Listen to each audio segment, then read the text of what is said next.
Hello and Assalamu alaikum viewers. Hope all of you will be fine.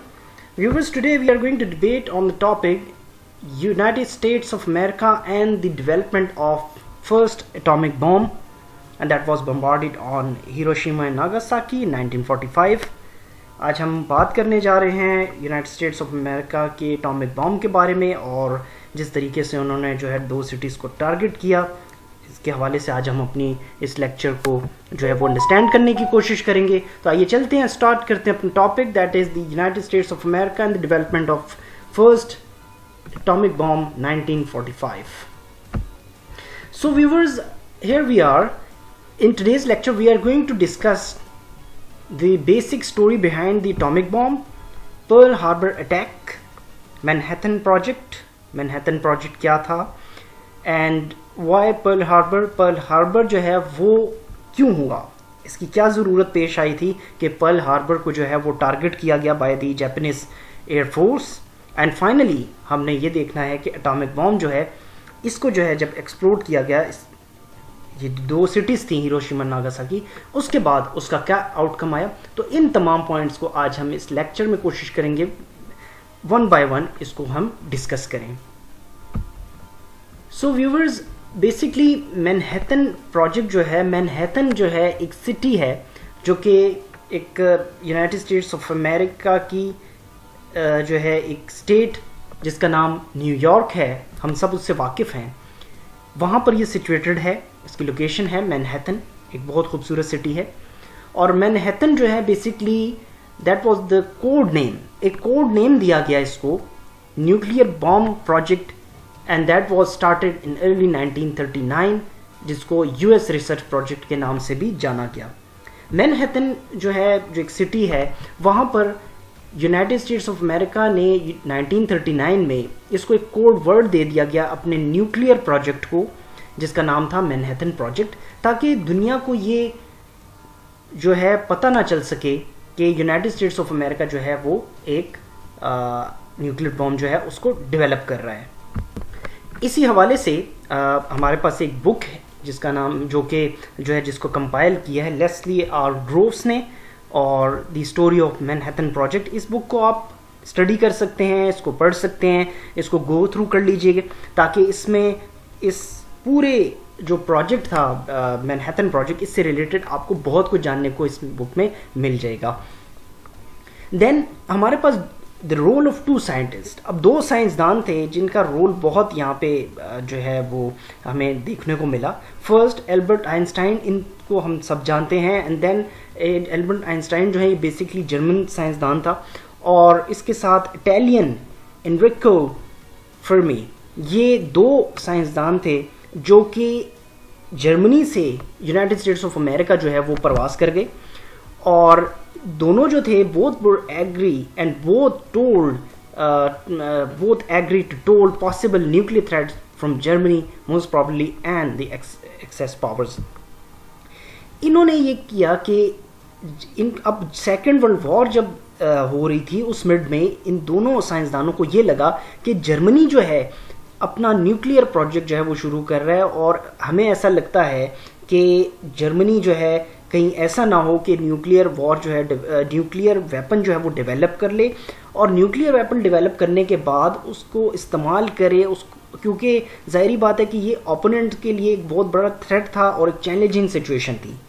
तो United States of America क्योंकि as due to the policy of isolation, वो isolation में तो था, लेकिन हमने ये देखा कि जब पर्ल हार्बर अटैक हुआ तो उसके फ़ौरन बाद जो यूनाइटेड स्टेट्स ऑफ अमेरिका जो है वो इस वॉर में जो है उसने भी अपना किरदार अदा करना शुरू कर दिया, और इसी हवाले से इसी थ्रेट को जो है वो अपने सामने रखते हुए उन्होंने जो है यूनाइटेड स्टेट्स ऑफ अमेरिका की जो एडमिनिस्ट्रेशन है उसको आगाह कर दिया।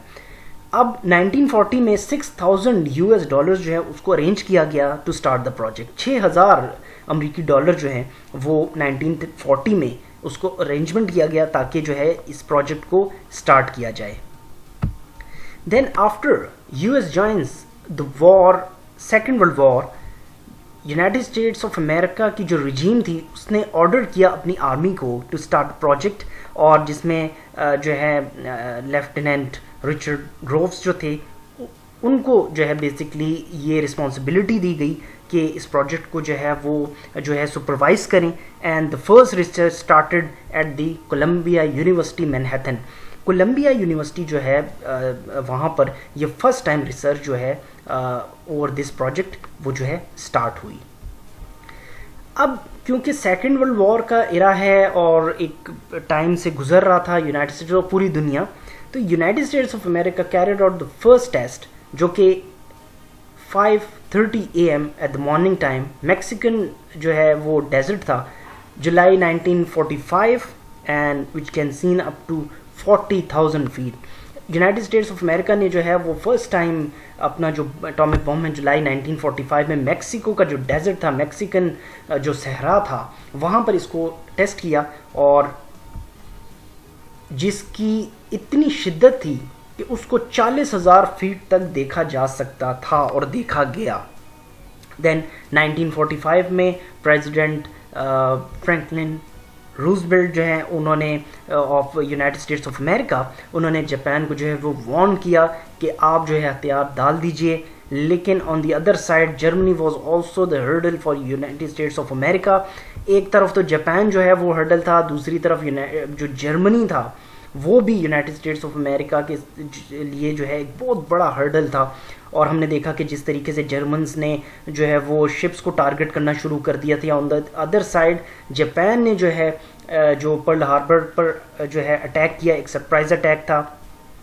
तो इन दोनों सिचुएशंस को हैंडल करने के लिए देन पोस्टर्स वर डिस्प्लेड अगेंस्ट जापान। तो यूनाइटेड स्टेट्स ऑफ अमेरिका ने सबसे पहले जापान को हैंडल करने का सोचा और पोस्टर्स जो हैं, जिस तरीके से आप ये जो हैं ये देख रहे हैं, ये दो पोस्टर्स इन तमाम पर जो है वो जापान को वार्निंग्स दी गई हैं। और जिसमें एक पोस्टर पे आपके पास नेक्स्ट जापान है और then Jap you are next. Then ये वो पोस्टर से जिसको जो है वो जापानीज जो एयर जो इनकी जो है एयर स्पेस है वहाँ पर भी ड्रॉप किए गए, ताकि जापान को पता चले कि यूनाइटेड स्टेट्स ऑफ अमेरिका दुनिया को एक बहुत बड़ा सरप्राइज़ करने जा रहा है। लेकिन अभी तक किसी को ये मालूम नहीं था कि यूनाइटेड स्टेट्स ऑफ अमेरिका जिस सरप्राइज़ की बात कर रहा है वो सरप्राइज़ था क्या बेसिकली। देन ये जैसे ही ड्रॉप किया गया बॉम्ब हिरोशिमा नागासाकी पे, then the world was entered into a nuclear war, जिसको न्यूक्लियर एज कहा जाता है। और 1945 के बाद हमने देखा कि दुनिया जो है पूरा पैराडाइम जो है वो शिफ्ट आया और दुनिया जो है न्यूक्लियर वॉरफेयर में या न्यूक्लियर एज में दाखिल हो गई। अब Pearl Harbor attack, Pearl Harbor इतना इम्पोर्टेंट क्यों है? First of all Pearl Harbor जो है is located on the island of Hawaii. Hawaii जो है यूनाइटेड स्टेट्स ऑफ अमेरिका की बहुत ही खूबसूरत आइसलैंड है जहाँ पर इसकी लोकेशन है। और the harbour is totally surrounded by land. इसको लैंड ने जो है टोटली इसको सराउंड किया हुआ है। And United States of America की जो नेवी है, डीप वाटर नेवल बेस है ये, and it is also the head quarters of the United states Pacific fleet. यहाँ पर ये बहुत बड़ा और स्ट्रेटेजिक पॉइंट ऑफ व्यू से बहुत इंपॉर्टेंट जो है वो नेवल बेस था यूनाइटेड स्टेट्स ऑफ अमेरिका का। Then just before 8 AM on December 7th, 1941, hundreds of Japanese fighter planes attacked on the American naval base at Pearl Harbor near Honolulu, Hawaii. The war basically lasted just 2 hours। 2 घंटे तक ये जो एक war situation थी, जो कि attack था, वो 2 घंटे तक जारी रहा, लेकिन इंतहाई डिस्ट्रक्टिव, इंतहाई डेवस्टेटिंग था।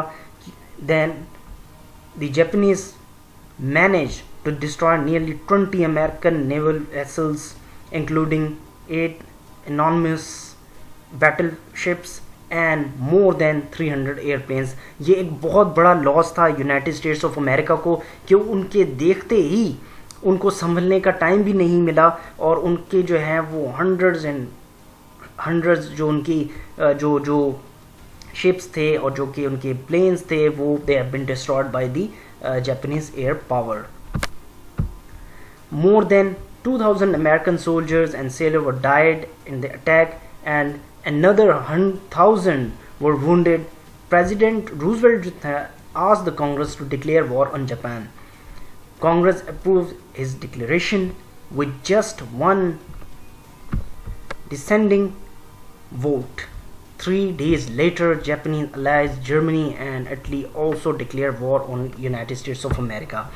अब जब ये इतना बड़ा अटैक जो कि पर्ल हार्बर पर हुआ, तो जिसमें 2000 से ज़ायद जो अमेरिकन सोल्जर थे, सेलर थे, वो मारे गए, 1000 के करीब जो हैं, 1000 जो उनके जो वर्कर्स थे, वो सोल्जर्स थे, वो ज़ख्मी हुए। तो प्रेसिडेंट रूजवेल्ट जो है, उन्होंने कांग्रेस को कहा कि भाई आप वॉर डिक्लेयर करें अगेंस्ट जापान, और कांग्रेस ने इसको अप्रूव किया और भारी अक्सरियत के साथ इसको अप्रूव किया।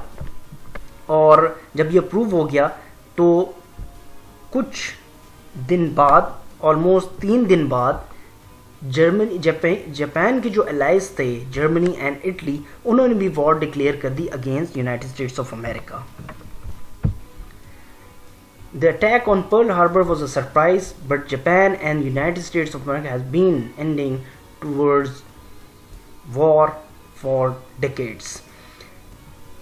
The United States were particularly unhappy with Japan's increasingly belligerent attitude towards China. The Japanese government believed that the only way to solve its economic and demographic problems was to extend it into its neighbors' territory and take over its import market. देखिए, ये जो Perl Harbor attack हुआ, इसके पीछे reasons बहुत से हैं।